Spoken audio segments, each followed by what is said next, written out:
मेरे YouTube channel Balmukund Hari में आप सबको सादर निमंत्रण है। पिछले एपिसोड में हम ये सुन रहे थे कि ललिता देवी को उनकी सासू माँ बालमुकुंद की एक मूर्ति जो लड्डू गोपाल की थी वृंदावन से लाकर देते हैं और ललिता जी वो मूर्ति लेकर अपने पुत्र विरह के दुख भूल जाता है। वो मूर्ति को सीने में लगाकर उसे जैसे अपनी पुत्र लौट आया ऐसे ही लगा। उसी दिन से उसी घर में भजन कीर्तन और प्रभु की सेवा प्रसाद बंटन ये सब चलने लगा। घर में सब लोग भी खुश थे।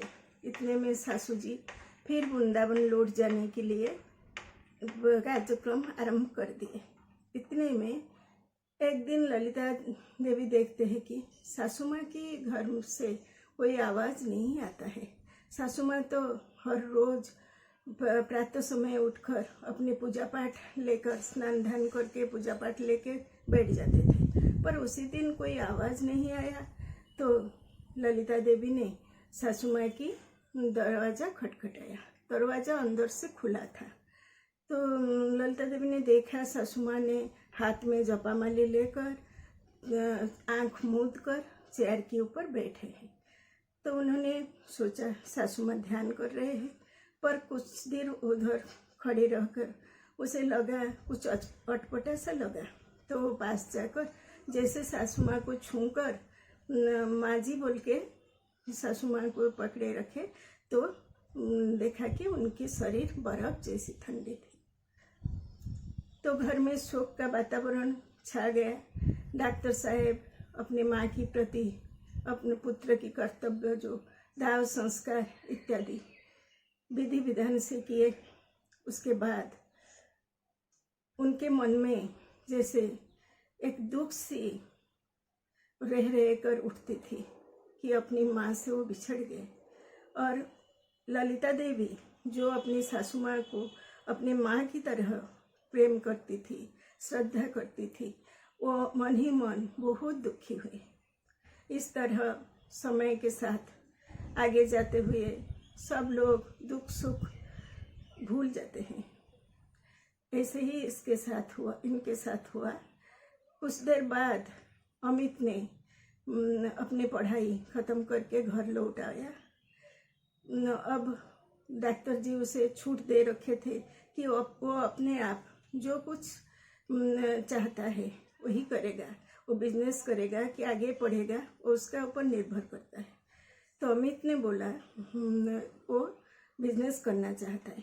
तो डॉक्टर साहब कुछ आर्थिक सहायता किए और अमित दिन रात लगकर उसकी बिजनेस को आगे बढ़ा लिया। ऐसे ही ललिता देवी सोचने लगे कि अब घर में बहू आ जाना मुनासिब है। ऐसे सोचकर उन्होंने डॉक्टर जी की एक परिचित की लड़की जो कि अमित के साथ भी पढ़ती थी उसके लिए प्रस्ताव लाया। सर्वसम्मति से प्रस्ताव भी पास हो गया और घर में एक बहुत धूमधाम में शादी करके अमित बहू को घर ले आया। अब घर में एक सुंदर सुशील और संस्कारी बहू आ गया। ललिता देवी मन ही मन बहुत खुशी से झूमते हुए गोपाल जी को धन्यवाद दिए कि गोपाल तेरा कल्याण से घर में फिर से आनंद आया, शांति आया। अब बहू को घर चलाने की हर कला ललिता देवी ने समझा दी और अपने आप गोपाल को ज़्यादा से ज़्यादा समय देकर मन की शांति बटोरने लगे। इधर जो बोलते हैं ना कि दुख के बाद सुख और सुख के बाद दुख आता है, जैसे काल चक्र की गति है, ऐसे ही इस घर में भी इतने हंसी खुशी के बीच दुख आ गिरा। एक दिन डॉक्टर साहब क्लिनिक में पेशेंट देखते वक्त उनके सीने में थोड़ा सा दर्द हुआ। डॉक्टर साहब तो सब कुछ जानते थे। उन्होंने हॉस्पिटल जाने के लिए उठा और जाते जाते रास्ते में ही दम तोड़ ली। इधर ललिता देवी के ऊपर मानो दुख की पहाड़ ही टूट पड़ा। उन्होंने रो रो कर गोपाल को कोसते हुए बोले, गोपाल तू ये क्या किया, मेरे सुहाग बचा नहीं पाया। अब जाने अनजाने बहुत सारे लोग घर में आए। दुख के समय उन्होंने उनको दिलासा दिया। ये तो दुनिया की नियम है, आने वाले को तो जाना होता है। पर ललिता देवी बहुत दुख में ऐसे ही हतभम्ब होकर बैठी रही। बहू ने सासू जी की ज़्यादा ख्याल रखी। कुछ दिन बाद ललिता देवी फिर अपने आप दुख से उभर कर अपने गोपाल को लेकर बैठ गई। पहले से ज़्यादा समय उन्होंने गोपाल की सेवा पूजा में दिए और सुबह और शाम गोपाल को लेकर अपने बगीचे में घूमते थे। रंग बिरंगी फूल, मनमोहक खुशबू और बहुत सारे चिड़िया की चहचहाट गोपाल जी को शायद आनंद देता है, ऐसे ललिता जी सोचते हैं। एक तुलसी के नीचे चेयर लगाकर उन्होंने गोपाल को गोदी में लेकर बैठ जाते थे। ऐसे दिन पर दिन बीत गया। बहू शाम होते ही आकर ललिता देवी को घर में ले जाते थे। अब ललिता देवी पहले जैसे चंचलता से पूजा अर्चना नहीं कर सकते थे। वो मन ही मन सोचने लगे, मैं तो अब वृद्धा हो गई, अब कैसे गोपाल की पूजा विधि पहले जैसे चलेगी। ये सोचते हुए उन्होंने देखा कि कल ही जन्माष्टमी है, तो उन्होंने सोचा इस साल जन्माष्टमी बहू और अमित दोनों मिलके करेंगे। जन्माष्टमी में उनके घर में एक बड़ा सा फंक्शन होता है। बहुत सारे लोग प्रसाद पाने के लिए आते हैं। देर रात तक भजन कीर्तन चलता रहता है। ये सब बहू और अमित दोनों मिलकर कर सकेंगे।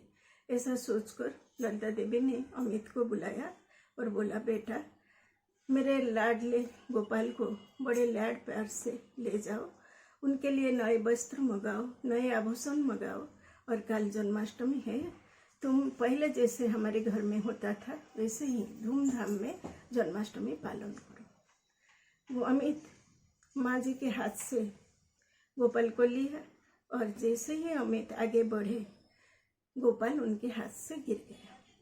तो आश्चर्यचकित होकर अमित ने बोला, गोपाल को उठाने गया, पर ललिता देवी ने रो रो कर गोपाल को गोदी में उठा लिया और अमित को बोला, ये तूने क्या कर दिया, इतने जोर से गिरा दिया, अब वो ही जाने उसका कहाँ कहाँ चोट लगा है, अब तो डॉक्टर को ही बुलाना पड़ेगा। ये सुनकर अमित बोले, माँ मैं मानता हूँ ये मेरा गलती है कि गोपाल मेरे हाथ से गिर गया, पर डॉक्टर आकर क्या करेंगे, ये तो मूर्ति है, इसे डॉक्टर भला क्या इलाज करेंगे। ललिता देवी ने चिल्ला उठी, खबरदार जो इसको मूर्ति बोला, तेरे जैसी ये भी मेरा एक बेटा है, अब जाकर डॉक्टर को बुला ला। बहू ने परिस्थिति भांप लिया और अमित को डॉक्टर लाने के लिए भेज दिया।